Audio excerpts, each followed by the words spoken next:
Indic Renaissance, in its most lucid terms, in perhaps the most simplest of terms possible, is an urge, a plea to each of you members to take an active interest in the affairs of your community, to take an active interest in your own traditions, and to make sure that you pass on the traditions that you have got, which is perhaps a fraction of what your parents had. At least that fraction must go to your children, at the very least. So Indic Renaissance is not the pastime of the upper middle class Hindu who has all the time in the world to sit and discuss dharma and karma, but this is, at the end of the day, a survival, existential campaign, a struggle.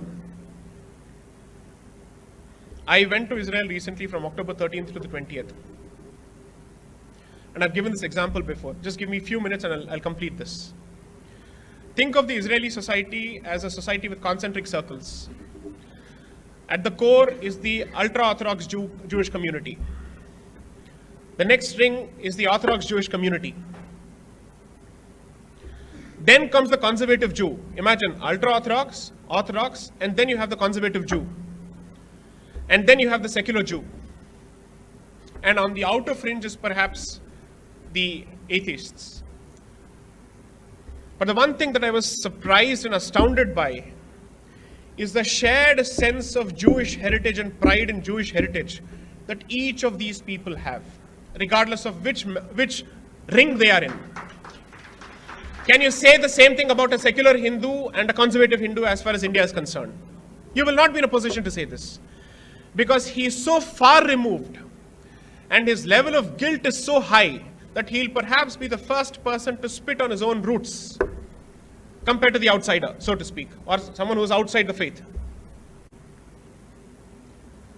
The sum and substance of my agitation or my plea to you is simply this.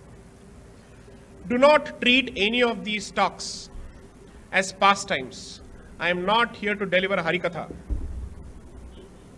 I am asking you to take ownership of at least one initiative, something that you believe in, and throw your weight behind it. If you're interested in reviving a certain art form, please see how is it that you can contribute to it. At the very least, take an interest in the temple which is in your locality and ask yourself who is running it. What is the level of state interference in it? Where does the money in the hundi go? Ask these questions. These are basic questions. This is doable. Not one suggestion that I've given is unreasonable. It doesn't require a stretch of your resources or imagination.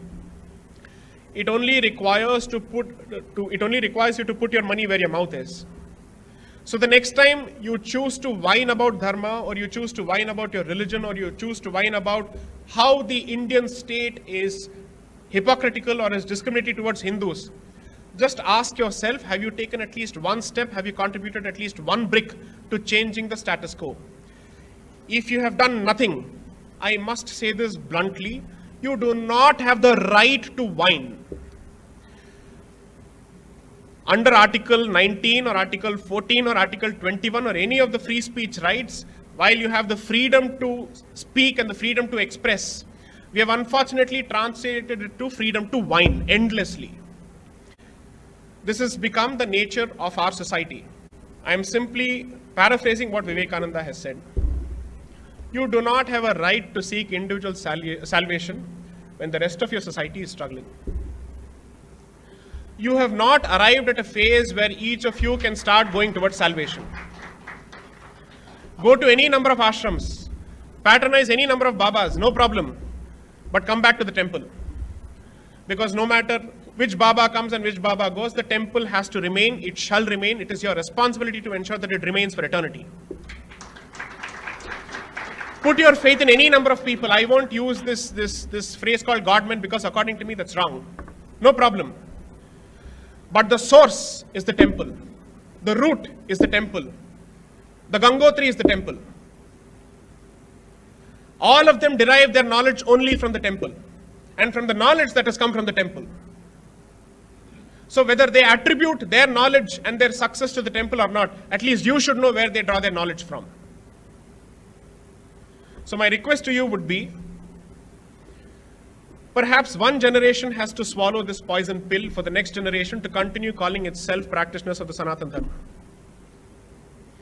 In a democracy, what happens is, it is meant to give you the freedom to pursue your own goals, your own, let's say, dreams. But it also, unfortunately, gives you the luxury of passing on your duty to the next generation. I can't do it, somebody else will do it. And as a consequence, what you have handed over as legacy to the next generation is a set of problems which only keeps growing by the day. A set of identity-related challenges which only keeps piling up by the day. So the hope is, at least in my generation, we'll reduce the burden for the next generation, if not eliminate it. Help us. Help us by helping yourself.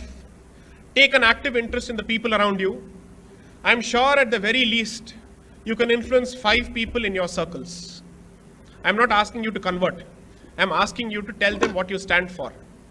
If somebody spits against your faith or your community in front of you, the very least you can do is to speak up and stand up for your community, as opposed to keeping your mouth shut out of some misplaced sense of politeness. Politeness is not in keeping your mouth shut when somebody is spewing venom against your faith. It's as good or as bad as respecting a friendship where the friend is actually spitting at your parents and you don't want to hurt the friend's sentiments. It's as stupid as that. The very least that you must develop over a point of time is the power of argumentation. But you need information before you argue. So try and equip yourself with as much information as possible. When your child asks you the reason for a certain practice, at least admit that you don't know and try to answer the question the next time he asks you the question. As opposed to saying this is some superstition. Merely because you know nothing, it can't be superstition. That is not the definition of superstition as far as I know it. So my request to you would be, if you can't think of the society, let's be Indians and be selfish. Think of yourself, think of your family, think of your children, and for their own sake, take an active interest in protecting your traditions. Thank you.